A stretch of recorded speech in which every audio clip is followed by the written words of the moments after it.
नमस्कार, आपका स्वागत है आपकी गणित की कक्षा में, जहां हम पढ़ रहे हैं अवकलज के अनुप्रयोगों में विविध प्रश्नावली।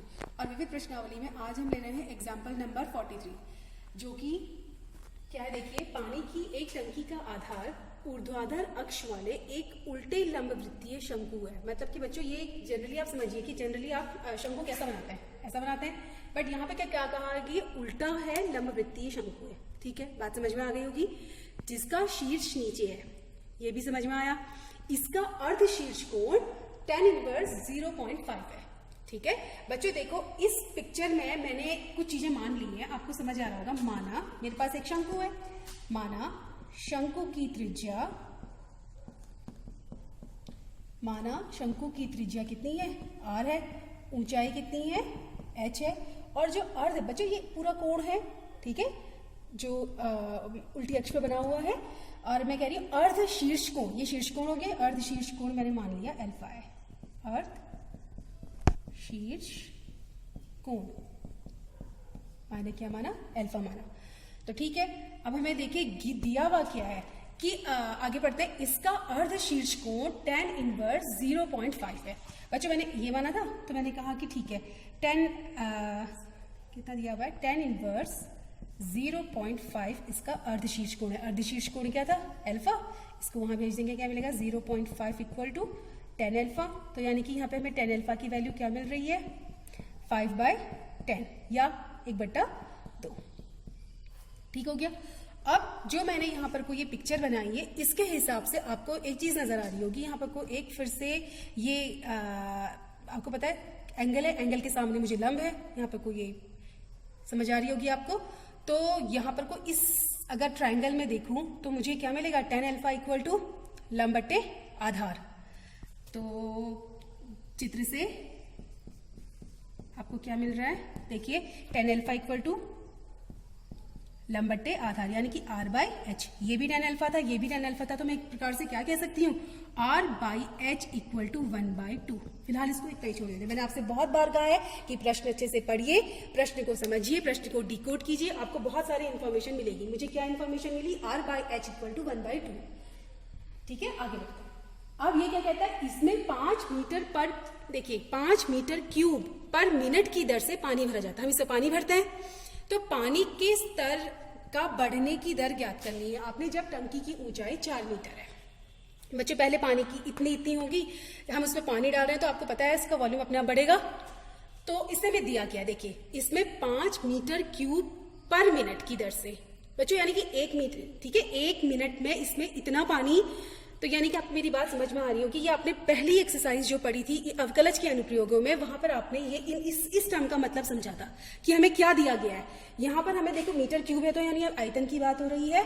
तो और पर मिनट यानी कि टाइम के साथ पानी का आयतन बढ़ रहा है, यानी कि मुझे क्या मिला हुआ है, dv/dt कितना है, 5। ये पहले ये अवकलज के अनुप्रयोगों की जो एक्सरसाइज है वहां आपने ये चीज पढ़ी हुई है। ठीक है, ओके, ये हमें दिया हुआ है। अच्छा, और इसमें है पानी की ऊंचाई, यानी कि h इक्वल टू मुझे दे रखा है 4 मीटर की, उस केस में, जिस केस में मुझे क्या निकालना है, पानी के स्तर के बढ़ने की दर।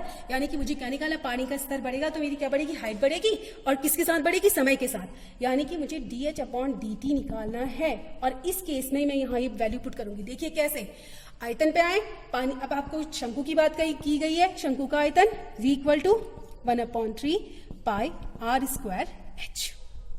ठीक है बच्चों, अब देखिए मैं इसको t के सापेक्ष में अवकलित करती हूँ। तो बच्चों यहाँ r या h की वैल्यू में से मुझे इनमें से कोई एक, मैंने बोला था आपको यहाँ मुझे इन्फॉर्मेशन मिलेगी, मैं इसे यहाँ रखूंगी, पर क्या रखूं, r रखूं या h रखूं। अब आप ये देखिए, जब मुझे h बराबर ये दे रखा है तो मेरे लिए इसको चेंज करना ज्यादा अच्छा है। तो v इक्वल टू क्या हो जाएगा, 1/3 पाई, r की जगह मैंने यहाँ से क्या रखा, r बराबर क्या निकल जाएगा, यहाँ से r इक्वल टू आपका निकल जाएगा 2r इक्वल टू h, और r इक्वल टू निकल जाएगा h/2। तो यहाँ वैल्यू रख लेते हैं, यहाँ जाएगा h/2 का whole square into h। v equal to 1/3 pi h³/4। तो यानी कि ये आ जाएगा 1/12 पाई h³। बच्चों एक बात और ध्यान से देखिए, ये h के सापेक्ष में क्यों हमने इसको क्यों मैंने h रखा यहाँ, क्योंकि मुझे चाहिए तो यही था dh/dt। अगर मैं h यहाँ नहीं रखती, r रखती तो मुझे कुछ और मिल जाता, तो मुझे वो मिल ही नहीं पाता जो मैं निकालना चाहती थी। तो बस अब आप इसको अवकलित कीजिए। अवकलित करने के लिए इसको t के सापेक्ष अवकलित करें तो dv बाई dt क्या मिल जाएगा बच्चों, ठीक है, पाई बाई 12 ऐसे ही रहने देते हैं, यहाँ पे मिल जाएगा 3h²। आया आपको समझ में? अब आपको यही पता है कि आप इसके लिए क्या करते हैं, उच्चतम और एक मिनट बच्चों, यस, यहाँ पर को आपने जब अवकलित किया तो साथ में आपका एक पॉइंट और आएगा dh/dt।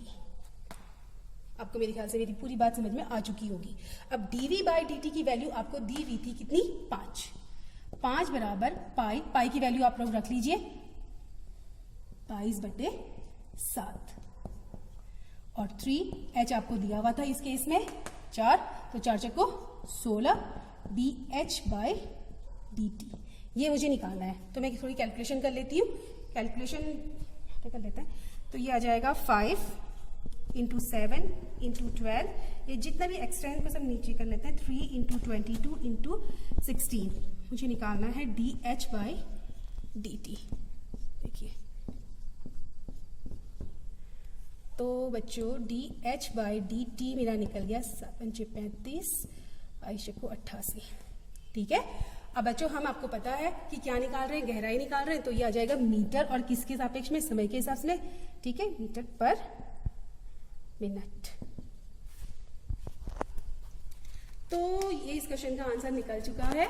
और बच्चों एक चीज और कि देखिए आप इन क्वेश्चंस को 2-3 बार कीजिए, बहुत आसान प्रश्न है, थोड़ा सा इनको अपने दैनिक जीवन से भी मैच कीजिए कि ये गणित हमको कितना हद तक हेल्प करती है हमारे दैनिक जीवन में।